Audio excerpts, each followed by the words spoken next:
Every believer is both a perpetrator and a victim of sin. Every one of us. Every one of us have been sinned against.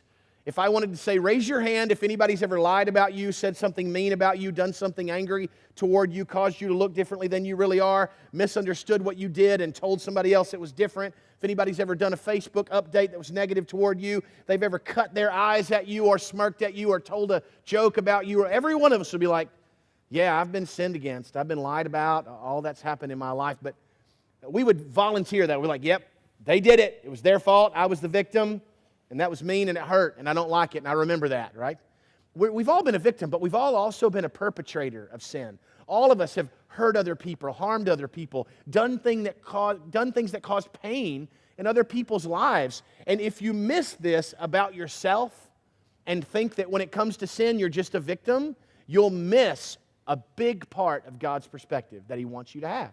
Every one of us, me, you, the person beside you, in front of you, behind you, in every way, we've all been both a perpetrator and a victim of sin. Let me prove it to you from Scripture. The Scripture says in Romans 3:22 and following, we are made right with God by placing our faith or trust in Jesus Christ. And this is true for everyone who believes, no matter who we are. For everyone has sinned.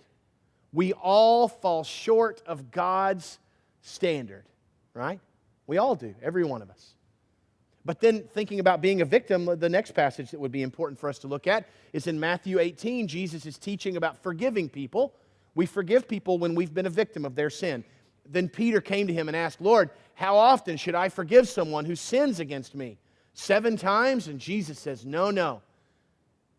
70 times. 70 times 7.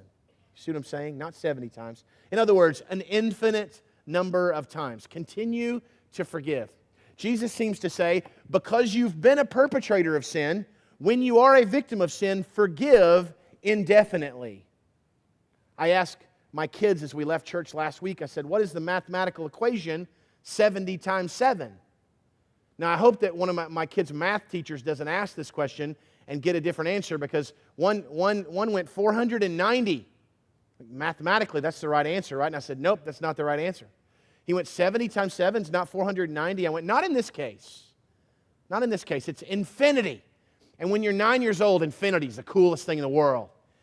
Forgive infinity. Yeah, infinity. To infinity and beyond. See, you all had kids too. Okay, so the idea is an infinite number of, in other words, forgiveness becomes a way of life.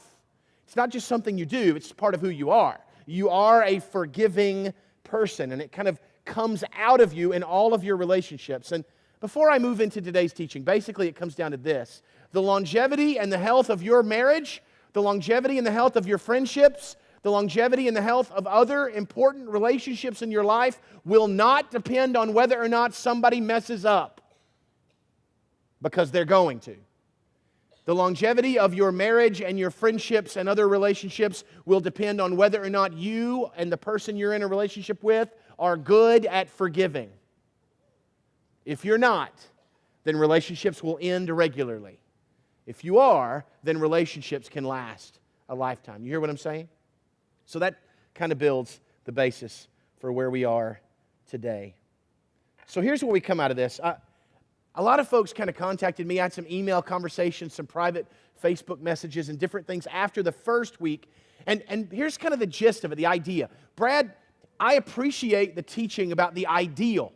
I mean, it would be awesome if every person who gets married, like they're a virgin and they marry a virgin and then they only are together forever and they never have thoughts about or temptations toward anyone else, and nothing ever gets in the way, and none of them are ever addicted to anything, and none of them are ever an alcoholic, and none of them are ever a workaholic, and none of them have ever had misconceived ideas about relationships, and none of them ever lie to each other, and none of them ever go bankrupt, and none of them ever deal with any of those things, so that all marriages are ideal in every way, and they only have children when they can afford it. You know what I mean? And they always look like they did when they got out of high school. And they all, right, you know what I'm saying? And they never wreck their husband's car. Like, none of that ever happens. Like, wouldn't it be awesome if it's always ideal? But the emails and the messages and the conversations I was getting basically said this: that's not me. That's not me. So here's the question, and this is kind of the title of today's message. Where do I go from here? If that's the ideal, and that's the scripture and all that stuff, but that's not me. Where do I go from here?